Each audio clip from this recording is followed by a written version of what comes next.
Guys जय हिंद। So welcome back to the thank you series. और ये हम लोगों का लेक्चर नंबर 7 चल रहा है आपका इंडियन पॉलिटी के अंदर, जिसके अंदर हम लोग आपका टिकअप कर रहे हैं that is your parliament. Last time guys हम लोगों ने P11 तक टिकअप किया था, जिसके अंदर हम लोग लोकसभा के हम लोगों ने डिस्क्वालिफिकेशंस पढ़ी थी। ठीक है, that was related to constitution में क्या है, right representation of people act 1951 में क्या चीज़ें मेंशन्ड है। और जैसे हम लोगों ने लास्ट वीडियो में डिस्कस किया था कि हमारा बहुत बहुत इम्पॉर्टेंट होता है guys, that is your schedule number 10, that is your ground of deflection के बेसिस पे आप कैसे आप डिस्क्वालीफाई कर सकते हो एक मेंबर को। तो जिन लोगों ने मेरी आपकी शेड्यूल की वीडियोस देखी हैं उन लोगों को पता होगा कि हमारा जो 10th शेड्यूल है guys, that is related to your anti defection law. अब एंटी डिफेक्शन लॉ कहता क्या है कि इसको अगर हम लोग अगर हिंदी में बात करें तो ये बोलते हैं हम लोग, एंटी डिफेक्शन लॉ को बोलते हैं दल बदलू। कल दिन को आपने किसी और पार्टी से जीते और कल दिन को किसी और को सपोर्ट करने लग जाते हैं, तो ये एक बहुत बड़ी हॉर्स ट्रेडिंग चलती थी हमारे पॉलिटिकल बॉडीज़ की। उसके बाद हम लोगों ने किस अमेंडमेंट के अंदर हम लोगों ने इसको ऐड किया कॉन्स्टिट्यूशन में, वो कमेंट सेक्शन के अंदर कमेंट करके बताइए एंड विद ईयर। ठीक है, इसको आयाराम गयाराम हम लोग पॉलिटिक्स भी बोलने लग गए। कभी वो बीजेपी के साथ होते थे और शाम को वो कभी आपका सुबह जो है आपके कांग्रेस को बिलोंग करने लग पड़ते थे, उनको फेवर कर आउट करने लगे थे जाते थे, जिसकी वजह से एक स्टेबल गवर्नमेंट नहीं बन पाती थी। तो उसके बाद हम लोग क्या देखते हैं कि एक पॉलिटिक्स के अंदर एक और चीज़ आई जिसको हम लोग बोलते हैं एंटी डिफेक्शन लॉ, और दूसरा बोलते हैं विप। जब भी एक विप आपकी कोई भी पॉलिटिकल पार्टी जो है इसको अनाउंस करती है गाइस हम लोगों की, तो उसमें मैंडेटरी होता है हम लोगों को कि आप लोगों को उस दिन प्रेजेंट होना ही होना है, और जो पार्टी डायरेक्शन देगी किस फेवर में कि हाँ मुझे ये बिल पास करना है वो करना ही करना पड़ेगा। अगर ऐसा नहीं किया जाता तो हम जो मेंबर है पर्टिकुलरली MP को हम लोग डिस्क्वालीफाई कर सकते हैं।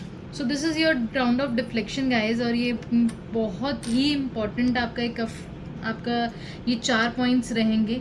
आपको हमेशा इस चीज़ को याद रखना है। तो सबसे पहला है, if he voluntary gives up his your membership of your political party.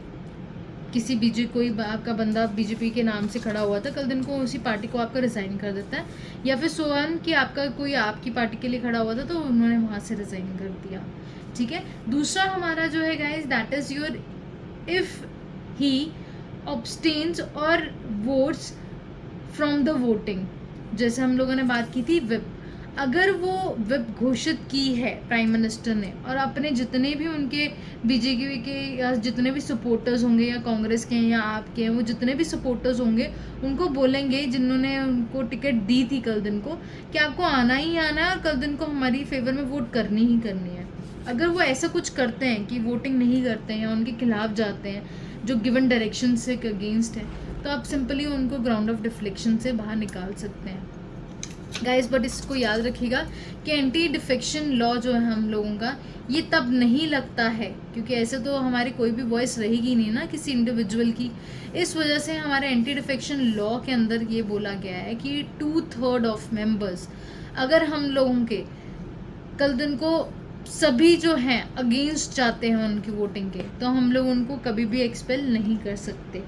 ठीक है, मतलब कि दैट इज़ अबाउट, अगर हम लोग देखें तो आपका 67 लोग, अगर 100 MPOs में से 67 लोगों ने बोला कि हम आपकी वोटिंग के साथ सहमत नहीं है या आपके डायरेक्शन के साथ, तब उस बंदे के ऊपर आप एंटी डिफेक्शन नहीं लगा सकते, right. So this is your abstains from your voting. And third point guys हम लोगों का, that any independent elected member joins any independent party.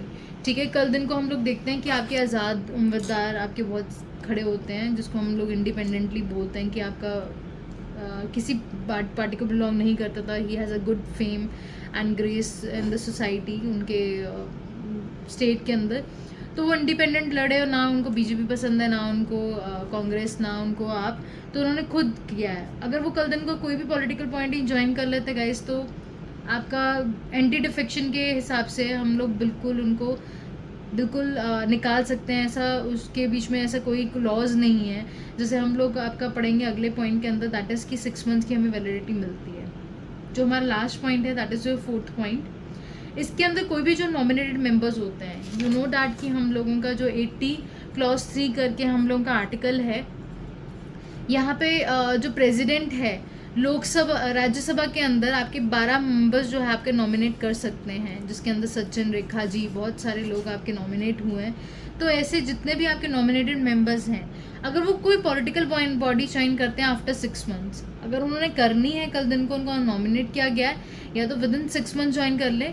अगर वो 6 मंथ्स के बाद करते हैं तो हम उनको डिस्क्वालीफाई कर सकते हैं, वो उनकी जो मेंबरशिप है एमपी जो है एज अ, तो उनको हटाया जा सकता है। सो गाइज हम लोगों का ये जो क्वेश्चन और डिफ्लेक्शन है कि आपका डिस्क्वालिफिकेशन है कि कौन उनको निकालेगा कौन, this is to be decided कोरली बाय योर चेयरमैन, जो कि हमें पता है कि अगर हम चेयरमैन बोल रहे हैं तो लोकसभा के अंदर जो चेयरपर्सन होते हैं दैट इज़ योर स्पीकर, और राज्यसभा के अंदर चेयरमैन आपके होते हैं यहाँ पे प्रिजाइडिंग ऑफिसर। ठीक है, this is you can say this is your presiding officer. ठीक है, प्रिजाइडिंग ऑफिसर लिख सकते हैं क्योंकि आपको उसी हिसाब से आपको बताना पड़ता है। ठीक है, आंसर में अगर सपोज कीजिए कि आप लोगों को लिखा गया है कि प्रिजाइडिंग ऑफिसर, ठीक है, क्योंकि यही हनी ट्रैप्स होते हैं कि हम लोग पॉलिटी में देखते हैं कि जनरली यूज़ किए जाते हैं एग्जामिनर के द्वारा, कि वो आपको पूछते हैं कि जो प्रिजाइडिंग ऑफिसर है वो कहाँ पे होता है आपका। ठीक है, स्पीकर कहाँ होता है और जो चेयरपर्सन है वो कहाँ होता है। तो हमारा जो प्रिजाइडिंग ऑफिसर है आप बोल सकते हो वो पार्लियामेंट का होगा।